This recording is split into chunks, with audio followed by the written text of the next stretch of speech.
Азыркынын дүйшөнү Ысык көлдүк мугалим кантип түтүн кыдырып, тыйын жыйнап айылга китепкана жана музей курду. Максат Боронбай уулу Ысык көл районуна караштуу Орто Өрүктүү айылынын тургуну. 5 жыл бою мектепте тарых сабагынан берген. Максат бала кезинен тарыхка кызыгып, санжыра топтоп, музей үчүн экспонаттарды чогултуп жүргөн. Кийин айылдын четинде таштанды баскан 5 сотук жерди сурап, өз каражатына музейдин имаратын куруп баштаган.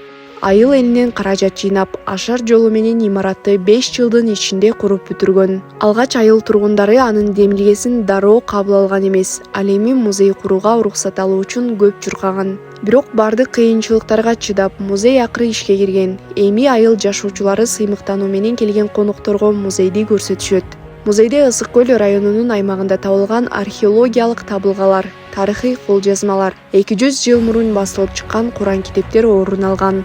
Айрым экспонаттарды Максат үймө-үй кыдырып, айыл арасынан өзү чогулткан. Азыр жол боюнда петроглиф менен коздолгон музейге кызыгып, чет элдик туристтер да көп баш багышат. Музейге удай эле Максат дагы демилге көтөрүп, айыл эли ашар жолу менен этно стилдеги китепкана куруп алышкан. Учурда китепканада айыл жаштары китеп окуу менен гана чектелбестен, тил үйрөнүшүп, тренинг өткөрүп турушат.